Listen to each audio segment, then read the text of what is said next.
Guys, wala akong masabi guys, kundi maganda talaga siya. Nagustuhan ko talaga siya guys. Kasi sa dami ko nang na-try ng mga color, dito pa lang ako nabilib. Ang ganda niya, super. Tsaka siya guys, may lock siya ha.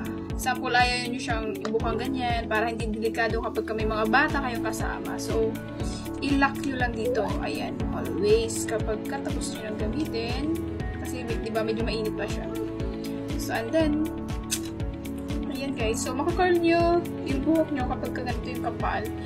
10 minutes or depende sa bilis nyo. Pwede rin siyang 5 minutes. Ganon, depende sa inyo. So, turn off na natin. I-hold nyo lang siya ng ganon. So, press nyo lang siya. Then, hold. Ilang seconds. Mamamatay nyo yun. Ganon. Then, kapag ka-inopen nyo, hold nyo ulit. So, ayan guys. This is perfect talaga sa mga, mga hindi pa marunong talaga magkulot. Ayan, napaka-easy. Napakadali na lang magkulot. Kasi ka na lang. Ayan, bumuka mo na lang. Tagalin mo yung lock. Ganun na lang sa hair mo. Maghintay ka ng ilang seconds. Then, curl. Hi guys. Susubukan natin itong si curler nila. Ayan siya. Tawag yata nila dito is mermaid curler. Pero yung nakalagay sa box is look. Cat's paw. Ay, nabasa ba? So, ilalagay ko lang siya guys sa 170 degrees Celsius. Ayan, dito yung adjustan niya. Tapos, pag binuksan nyo siya, ayan. Ayan, luto na siya guys. So, I'm sure mainit na to. Mainit na siya guys. So, try natin. Sumalipis natin yung air. Gabi na kasi dito guys, kaya lang yung process ko, mahina lang. So, first time ko try ito guys, medyo natakot pa ako. Baka mamaya maputo na. Okay. Oh, nice. Try natin. Kita niyo ba? Ang ganda niyo.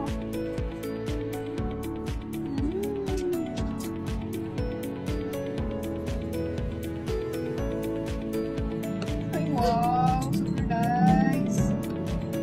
Ayan, na yung ganito. For example, pag nagmamadali kayo, gusto nyo agad-agad na kulot siya para mabilis lang. Gawin nyo siya 190 or 170 degrees Celsius. Pero kung hindi naman kayo nagmamadali, lang sa inyo yan, pwede nyo gawin 150. So, ngayon, nilagay ko siya guys sa 170 degrees Celsius. Ayan siya. So, let's try again. Let's try again. Let's do it guys. Ang ganda. Ay, ayan siya. So, yun yung pangalawang curl natin guys. So, nakuha ko lang to guys na 151 pesos, di ba? Ayan, kaya kapag may mga discount voucher kayo dyan, i-grab nyo na yun guys para makamura kayo. So, para magstay talaga siya guys, alam nyo, gamit lang kayo ng kung ano yung favorite nyo na sa tingin nyo, magandang klaseng hairspray, yung tumatagal talaga. For example lang naman na gusto nyong tumagal yung kulot sa inyong buhok, ayan, gamit lang kayo guys ng hairspray. So far, ako yung gamit ko is yung Bree Mode ba yun? Nasaan na yun? Ayan, ang ganda. So, yung gamit kong spray pala guys, hairspray is ito siya. Ayan.